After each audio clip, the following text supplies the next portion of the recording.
कांग्रेस को एक बड़ा झटका लगा है। इस वक्त की बड़ी खबर आपको बता रहे हैं। कांग्रेस से नेता आरपीएन सिंह ने इस्तीफा दे दिया है। इस वक्त की बड़ी खबर आपको बता रहे हैं, आरपीएन सिंह ने कांग्रेस से इस्तीफा दे दिया है।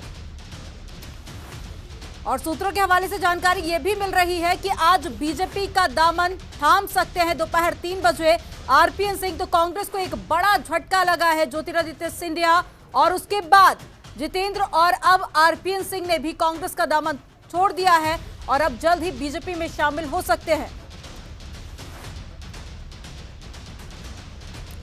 तो पडरौना सीट पर काफी दबदबा माना जाता है आरपीएन सिंह का और कई तरह के अब चुनावी कयास भी लगना शुरू हो चुके हैं कि आरपीएन सिंह स्वामी प्रसाद मौर्य के अपोजिट चुनाव लड़ सकते हैं और अगर बीजेपी में शामिल होते हैं तो बीजेपी के लिए एक बड़ी जीत इसे माना जाएगा, क्योंकि अगर पडरौना की बात की जाए तो काफी लंबे समय से उन्हीं का दबदबा रहा है।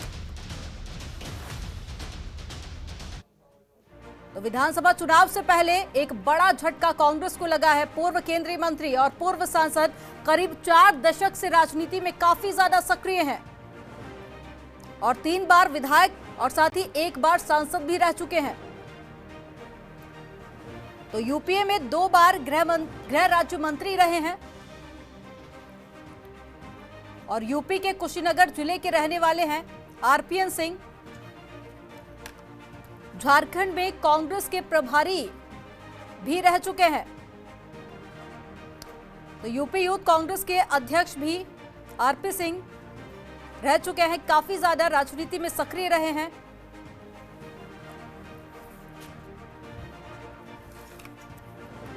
और ज्यादा जानकारी के साथ में संवाददाता अवनीश जुड़ गए हैं लखनऊ से और साथ ही दिल्ली से ममता चतुर्वेदी जुड़ गई। सबसे पहले ममता, आपका रुख करूंगी। पहले सिंधिया, फिर जितेंद्र और अब आरपीएन सिंह, एक बड़ा झटका एक बार फिर से कांग्रेस पार्टी को लगा है। जी बिल्कुल अमनदीप, कहा जा सकता है कि कांग्रेस पार्टी को एक बड़ा झटका लगा है। अपने प्राथमिक सदस्यता से आरपीएन सिंह ने इस्तीफा दे दिया है और जल्द ही वो भारतीय जनता पार्टी में शामिल हो सकते हैं। अगर तैयारियों की हम बात करें, एक तरीके से बीजेपी में पूरी तैयारियां हो चुकी हैं और इंतजार है आरपीएन सिंह का, क्योंकि कहा जा रहा है थोड़ी देर में वो बीजेपी मुख्यालय पहुंच जाएंगे और तस्वीरों में शायद हमारे कैमरा पर्सन आपको दिखा सकें, आप आरपीएन सिंह को देख सकती हैं। अमनदीप, तस्वीरों में आरपीएन सिंह वहां पर मौजूद हैं और इस वक्त वो बीजेपी मुख्यालय आ चुके हैं और कुछ ही देर में वो भारतीय जनता पार्टी का दामन थाम सकते हैं और पूरी तैयारियां हो चुकी हैं। और कहा जा रहा है कि सबसे पहले वो गृह मंत्री अमित शाह से मुलाकात करेंगे, क्योंकि इस वक्त बीजेपी मुख्यालय में गृह मंत्री अमित शाह, भारतीय जनता पार्टी के राष्ट्रीय अध्यक्ष जेपी नड्डा और इसके अलावा यूपी के मुख्यमंत्री योगी आदित्यनाथ, सभी लोग यहाँ पर मौजूद हैं। केंद्रीय चुनाव समिति की बैठक चल रही है। ऐसे में थोड़ी ही देर में कहा जा सकता है कि पूर्वांचल में बहुत ज्यादा प्रभाव माना जाता है आरपीएन सिंह का और ऐसे में कांग्रेस पार्टी को छोड़कर भारतीय जनता पार्टी में शामिल होना कांग्रेस पार्टी के लिए एक बड़ा झटका कहा जा सकता है। वाकई में ममता, अवनीश, देखिए आधिकारिक तौर पर अब इस बात की पुष्टि हो चुकी है क्योंकि आरपीएन सिंह बीजेपी मुख्यालय पहुंच चुके हैं और कुछ ही देर में सदस्यता ग्रहण भी करेंगे। लेकिन उत्तर प्रदेश की राजनीति में क्या कुछ सियासी हलचल देखी जा रही है, क्योंकि पडरौना को तो राजा कहा जाता है आरपीएन सिंह को और काफी ज्यादा लंबे समय से सक्रिय भी हैं।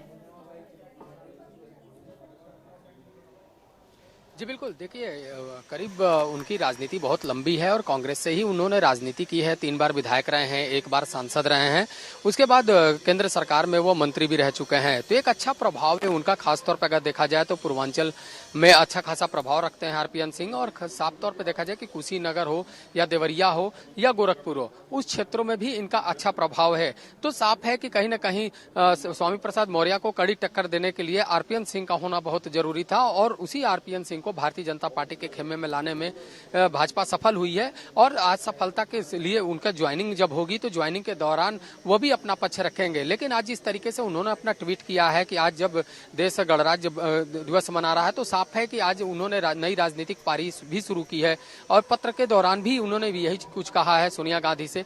तो इसी के साथ माना जा रहा है कि भाजपा की जो नींव है वो और मजबूत होती हुई दिखाई दे रही है। कहीं न कहीं 2022 के विधानसभा चुनाव में जो गोरखपुर जो मंडल के जो तमाम सीटें हैं उन सीटों पर भारतीय जनता पार्टी मजबूती से चुनाव लड़ेगी। और आरपीएन सिंह की अगर बात करें तो आरपीएन सिंह चूंकि शाही परिवार से हैं, ऐसे में उनका उस क्षेत्र में एक अच्छा प्रभाव भी है और पडरौना से माना जा रहा है कि उनको फिर से टिकट दिया जा सकता है। तो टिकट देने के साथ ही वह स्वामी प्रसाद मौर्य के खिलाफ जब चुनाव लड़ेंगे तो एक ही धरती पर एक दो लोगों के बीच कड़ी जंग होगी और वह देखने वाली काफी दिलचस्प होगा। क्योंकि लगातार अगर देखने की बात करें तो आरपीएन सिंह चूंकि केंद्र की राजनीति में रह चुके हैं, वो विधानसभा चुनाव भी लड़ चुके हैं, तो उनको राजनीति का एक अच्छा अनुभव है। अगर बात करें पूर्वांचल की जो राजनीतिक समीकरण, उसका एक बेहतर अनुभव है। उस अनुभव का लाभ भारतीय जनता पार्टी उठाती हुई दिखाई देगी।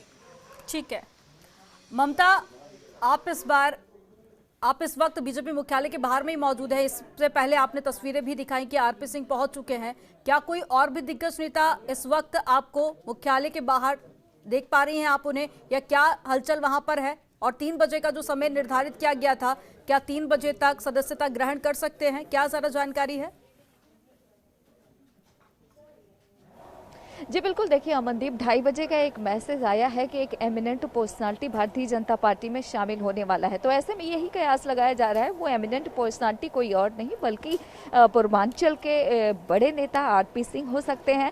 उन्होंने थोड़ी देर पहले कांग्रेस पार्टी से अपना इस्तीफा भी दे दिया है और साफ तौर पर जिस तरीके से कयास लगाए जा रहे थे लंबे समय से कि आरपी सिंह जा सकते हैं, भारतीय जनता पार्टी में शामिल हो सकते हैं, तो ऐसे में उनका इस्तीफा हो जाना और बीजेपी के तमाम नेताओं से संपर्क साधना तो कहीं ना कहीं इस बात की पुष्टि जरूर करता है कि थोड़ी देर में आरपीएन सिंह भाजपा में शामिल हो जाएंगे। हालांकि सूत्रों की माने तो मुमकिन है कि कोई और भी साथ में शामिल हो सकता है, क्योंकि इससे पहले ईडी के डायरेक्टर है राजेश्वर सिंह के बारे में भी कहा जा रहा है कि उन्होंने इस्तीफा दे दिया है और वो भी भाजपा में शामिल हो सकते हैं। हालांकि वो आरपीएन सिंह के साथ ही शामिल होंगे या अलग से, इस बात की फिलहाल कोई आधिकारिक तौर पर पुष्टि नहीं है। लेकिन एक बात तो साफ है कि जिस तरीके से आरपीएन सिंह ने इस्तीफा दिया है वो जल्द ही भारतीय जनता पार्टी में शामिल हो जाएंगे। और देखा जाए तो तमाम कमेंट और कटाक्ष भी आरपीएन सिंह को लेकर किए जा रहे हैं, क्योंकि इससे पहले जितिन प्रसाद, ज्योतिरादित्य सिंधिया, ये तमाम वो कांग्रेस पार्टी के बड़े नेता हैं जो भारतीय जनता पार्टी में शामिल हो गए। और ऐसे में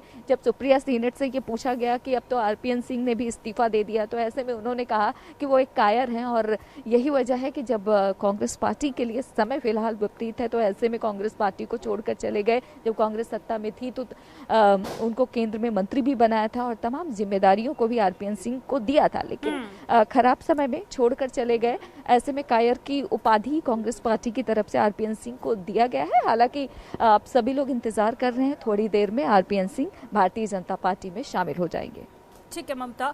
अवनीश, आपका रुख करूंगी कि कुछ ही देर बाद आरपी सिंह बीजेपी में शामिल हो जाएंगे। सीट को लेकर अब क्या हलचल देखी जा रही है कि वो कौन सी सीट होगी जिससे विधानसभा चुनाव लड़ सकते हैं? और जैसा कि स्वामी प्रसाद मौर्य की हम बात करें तो 2009 में हरा चुके हैं आरपी सिंह उनको, तो क्या लग रहा है एक बार फिर से यही मुकाबला देखने को मिलेगा? जी बिल्कुल, देखिए ये तो नतीजे आएंगे तभी पता चलेगा कौन किस पे भारी है। लेकिन साफ तौर पे है कि सभी अपने समीकरण साथ में लगे हुए हैं। तो कांग्रेस की तरफ से एक बड़ा चेहरा था, लेकिन बड़ा चेहरा जब भारतीय जनता पार्टी में चला गया तो साफ तौर पे है कि जो गोरखपुर का क्षेत्र है, उस कुशीनगर का क्षेत्र है, देवरिया का क्षेत्र है, उस इलाके में कहीं न कहीं भाजपा का दबदबा अब बढ़ चुका है। क्योंकि लगातार देखने को मिला था कि कोई भी पक्ष में हो चाहे विपक्ष में हो, आरपीएन सिंह को चुनौती तो उसका वो कड़ाई से सामना भी करते थे और कहीं न कहीं उसको जवाब देते।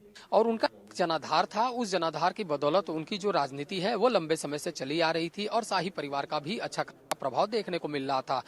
अब भारतीय जनता पार्टी में वो शामिल हो चुके हैं, तो ऐसे में जब मुख्यमंत्री योगी आदित्यनाथ गोरखपुर से लड़ेंगे और माना जा रहा है कि पडरौना से आरपीएन सिंह को टिकट दिया जा सकता है, उनको स्वामी प्रसाद मौर्य का लड़ाया जा सकता है, तो एक बड़ा संदेश जाएगा।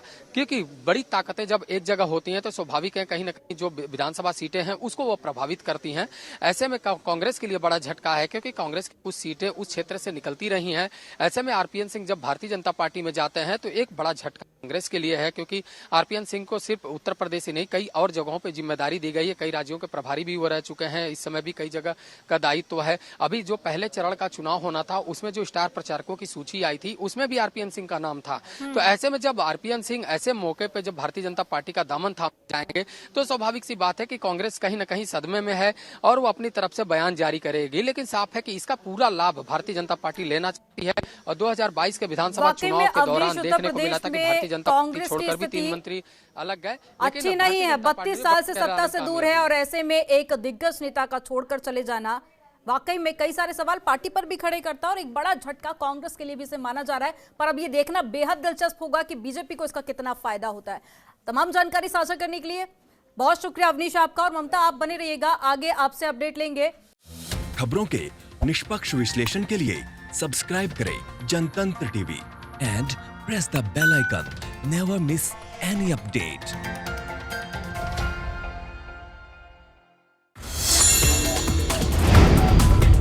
Download the Janatantra TV app, available on Google Play and App Store. Download it now.